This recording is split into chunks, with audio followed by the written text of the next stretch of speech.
Let me start at the end. Method number 5 in this video, the last one, the one I keep in my back pocket, is pulling the trap off the pipe under your kitchen sink. 2 plastic nuts, turned by hand, usually no tools at all. And that method cannot fail. Cannot. Because a kitchen sink clog is either sitting in that trap or it is somewhere past it. And once you are holding that trap over a bucket, you know exactly which one you have got. So why is it number 5? Why not start there and be done? Because you almost never have to get under that cabinet. 4 cheaper, cleaner, faster things come first, and one of them is going to clear it. Stay with me, though, because there is one signal that can show up during any of these 5 methods. And when it does, it means put the tools down and stop working the sink entirely. I will tell you exactly what it is before we finish. Under your kitchen sink right now, there's a piece of pipe bent like the letter J. That is the P-trap. It holds a little pool of water permanently, and that water is a plug that keeps sewer gas from coming up into your kitchen. It is doing you a favor. But it is also the lowest point in the line, and the horizontal piece running from it towards the wall, called the trap arm, is the flattest, slowest stretch of pipe in your whole house. That is where your clog is. Almost every time. And a kitchen clog is a completely different animal from a bathroom clog. A bathroom sink clogs with hair and soap, and you can hook that out. A kitchen sink clogs with fat. Here is what happens. You rinse a pan, the grease goes down, warm and liquid, so it looks like it left, but 6 feet later it is cooled, and it does what fat does when it cools. It sets. Same as the wax that runs down a candle and hardens on the holder. One rinse, you would never notice. But that layer builds week after week, narrowing the opening the way plaque narrows an artery. And it grabs everything that comes past it. Coffee grounds, rice, a little bit of eggshell. And then one night you drain a pot of pasta water, and the whole thing closes. The clog did not happen that night. It finished that night. Which brings me to the 2 things I want you to not do before we touch anything. The first is the jug of drain cleaner under your sink. When a drain is fully blocked, that caustic liquid does not go anywhere. It pools on top of the clog and sits against your pipe. And in an older house with tired plastic or old glued joints, that is where damage starts. It also means that whoever opens that trap next, and it might be you in 40 minutes, is opening a pipe full of chemical. I have taken that in the face. I would rather you did not. The second one is the pot of boiling water. And I know that advice is everywhere. Standard white PVC drain pipe is rated to somewhere around 140 degrees. Boiling water is 212. That is not close. And on a drain that is already blocked, the water does not rush past. It just sits there, soaking the joints and the glue that holds the whole assembly together. On a porcelain sink, you have got a second problem, because porcelain cracks from sudden temperature change the same way a cold glass cracks in hot water. And the kicker is that it does not even work. Heat melts the grease, sure. Then the grease travels further down the line, cools, and sets again somewhere you cannot reach. You did not remove the clog. You moved it. Hot tap water is fine. Hottest your tap will give you. Just leave the kettle out of it. One more thing before the ladder, and it only applies if you have a garbage disposal. Power off first, not the wall switch. Unplug it under the cabinet or shut off the breaker at the panel. Then flip the wall switch a couple of times to prove it is dead, and your hand does not go inside that grinding chamber for any reason, ever, even with the power off, tongs or pliers or nothing.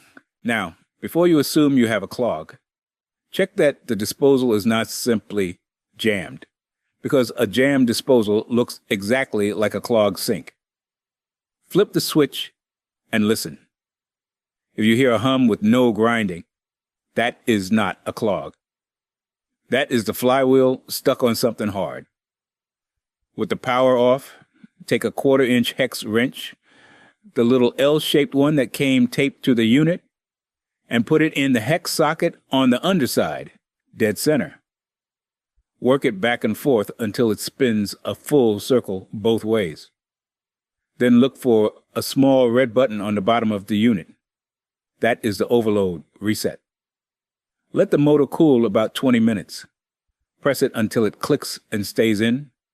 Restore power and run cold water. If it was jammed, you just saved yourself a $250 visit for something that took 4 minutes. And no sounds at all when you flip the switch means an electrical problem, not a plumbing one. And that is a different day. All right? Method number 1, the hot soak. This is the first thing I do on a kitchen sink, and it is free. Squirt a good long line of dish soap straight down drain. Not a dab. Then run the hottest water your tap will produce and fill that bowl right up to the top. If you have got 2 bowls, fill the clogged one. Then walk away for 15 minutes. 2 things are working while you are gone. The first is the soap, and this is why grocery store dish soap beats a lot of what gets sold as drain product. Detergent is a surfactant, which is a fancy word for something that lets water and grease actually mix. Plain water slides right over a fat deposit and does nothing. Soapy water grabs it. That is the same reason your frying pan needs soap and not just a rinse. The second thing is the weight. A full kitchen bowl is a stack of water sitting on top of that clog, pressing down for a solid 1/4 hour, softening the edges of it. Then when you pull the stopper, all of that releases at once, and the whole column moves as a slug. 15 minutes. Cost nothing. And on a fresh grease plug, especially the classic one that shows up the week after a holiday, this alone clears it a surprising amount of the time. If the water level has not dropped at all, on to number 2. Method number 2, baking soda and salt. 1/2 cup of baking soda and 1/2 cup of table salt, straight into the drain while it is dry, or as dry as you can get it. Push it down with a spoon handle if it wants to sit on the strainer. Leave it 30 minutes, longer if you can stand it. Then chase it with hot tap water. Now, let me be straight with you about what this is and is not, because there is a lot of nonsense online about this one. The salt is abrasive. It is physically scouring the pipe wall on the way down, like sand. The baking soda is a mild alkaline. An alkaline loosens greasy film. Together they scrub. That is the whole mechanism. There is no dramatic chemical reaction between salt and baking soda. No fizzing. Anybody selling you a volcano is selling you a volcano. This is a scour, not a solvent. It will work on a greasy narrowing and on a slow drain. It will not touch something solid that has physically wedged in there. And what I like about it is that it does its work without generating heat. Lye-based drain cleaners work by cooking, and they get genuinely hot inside your pipe. This does not. In a 100-year-old house, that difference matters. Cost is about $1 of pantry goods. If you own an older home, I put together a guide called 100 Old House Fixes that save you thousands. It is built for catching small problems before they become repair bills, and for knowing when a cheap patch is a real fix instead of 6 months of borrowed time. Link is in the description. QR code on the screen, if that is easier. Right, so you have soaked it and you have scoured it, and that water is still sitting there. Now we stop being gentle. Method number 3, the cup plunger. And this one, almost everybody does wrong. First, the tool. You want the plain cup plunger, the simple rubber dome on a stick, $7 to $20 at any hardware store. Not the toilet plunger with the rubber flap hanging off the bottom. That flap is shaped to seat in a toilet throat, and it will not seal flat on a sink. Now, the part nobody explains.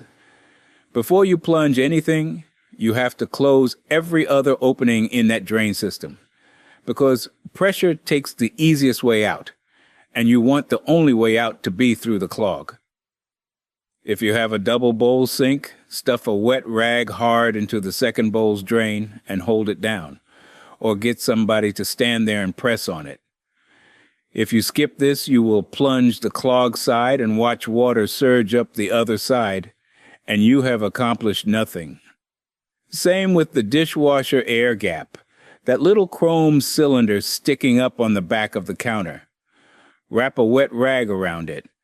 If you have got a disposal, plug the dishwasher hose port too. Second, you need water in the bowl, several inches over the drain, enough to cover the whole rubber cup. This is not optional, and here is why. Air compresses. Water does not. If you plunge a dry sink, you're squeezing a spring, and all that force gets absorbed. With water over the drain, you're driving a solid column of it straight down the pipe, and every bit of what you put in arrives at the clog. Third, technique. Seat the cup over the drain and press down slow to squeeze the air out from under the rim. Slow. That first push is about the seal, not about power. Once it is seated, then you work it. And the stroke that does the work is the pull, not the push. Pushing packs the clog tighter into the pipe. Pulling breaks it apart and drags it back towards you. So think sharp upward tugs with the cup staying sealed, 6 or 8 of them. Then break the seal and check. 2 or 3 rounds. If it is going to go, it goes. Method number 4. The wet-dry shop vac. This is the one that most homeowners never think of, and it is genuinely good. Rules first, because this involves water and electricity. It must be a wet-rated vacuum, meaning the manual says it can pick up liquid. A regular household vacuum will destroy itself and possibly you. Take the paper filter out, because a paper filter in a wet job turns to mush and burns the motor. And plug it into a protected outlet, one of those kitchen or bathroom sockets with the little test and reset buttons on the face, which is the thing that cuts power in a fraction of a second if there is a fault. Set it to vacuum, not blow. Block the second bowl exactly like you did for the plunger. Then take the hose end and press it down over the drain opening, and pack a wet towel around it to make the seal. Because a shop vac hose is round, and your drain opening is round, but they are never the same round. Now turn it on and give it 15 or 20 seconds at a time. What I like about this one is the direction. Everything else in your toolkit pushes the clog further into a pipe you cannot see. The vacuum pulls. It is bringing the clog up and out into the tank where you can look at it, which also tells you what caused it. When you tip that tank out and find a gray rope of congealed fat, now you know what to change. A basic wet-dry vac runs about $50 to $100. Borrow one before you buy one. Half the garages on your street have one. Method number 5. Pull in the trap, the closer. 20 minutes, a bucket. and it settles the question permanently. Clear everything out from under the sink, and I mean everything. Then put a bucket or a shallow tub directly under the J-shaped trap. That trap is full of standing water plus whatever else. It is coming out. Old towels down too. Now look at the trap. There is a big plastic nut where it meets the pipe coming down from the sink, and another where it meets the pipe going toward the wall. On plastic, those turn by hand. Righty-tighty, lefty-loosey, and you are loosening, so turn them toward you from underneath. If somebody has cranked them down with a wrench, use slip joint pliers gently. And I do mean gently, because you can crack an old nut. Loosen both, and the trap drops into your hand. Tip it into the bucket. 9 times out of 10, a black-gray plug comes out of it, and the mystery is over. Then take a bottle brush, $3 or $4, and scrub the inside of that trap until it is bare plastic or bare metal. And this next part is the piece people miss. Run that brush up into the trap arm, the horizontal pipe heading toward the wall, as far as it reaches. That is where the second layer of buildup lives. And if you clean the trap and leave the arm greased, you will be doing this again in 2 months. Reassembly. Hand tight only, and I mean it. Those joints seal on a rubber washer, not on force, and over-tightening plastic nuts cracks them or crushes the washer flat. If a washer looks hard, cracked, or squashed, replace it. $2 or $3 for a pair at any hardware store, and a full nut and washer pack is still under 10. Then run water and put your hand on both joints. A little seep means give it another 1/8 of a turn. Check it again the next morning. Now, a few things that come up. If you cleared it and it comes back within a month, you did not fail. You cleared a blockage, but you left the grease film that made it, and it caught the next thing that went by. That is when you drop the trap and do the arm properly.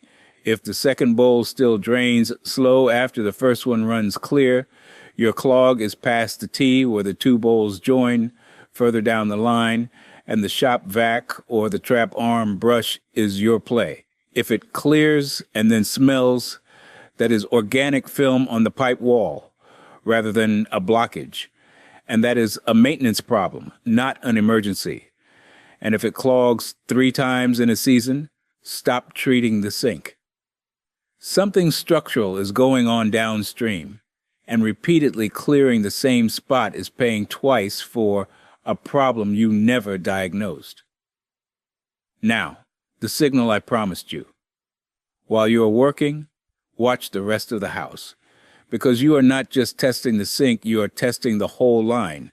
If the dishwasher backs water up into the sink, that is telling you the shared kitchen branch is blocked, downstream of where the disposal and the dishwasher both dump in.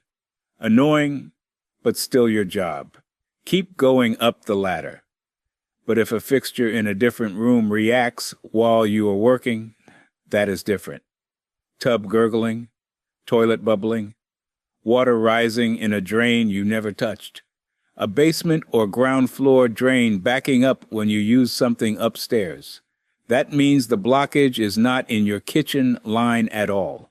It is in the branch that serves several fixtures, or in the main line running out of your house.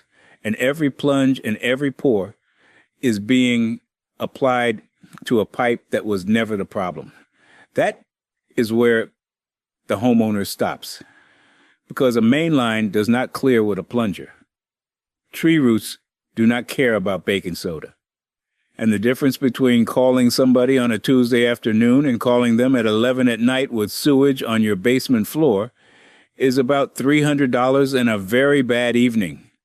So the whole ladder, top to bottom.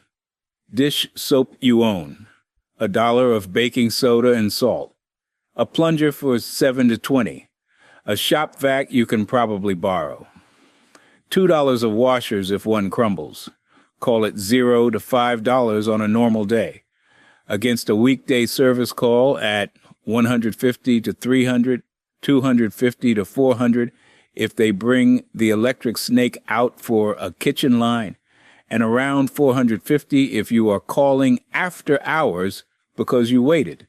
And when this house changes hands in 20 years, that trap will still be under there. Same two nuts.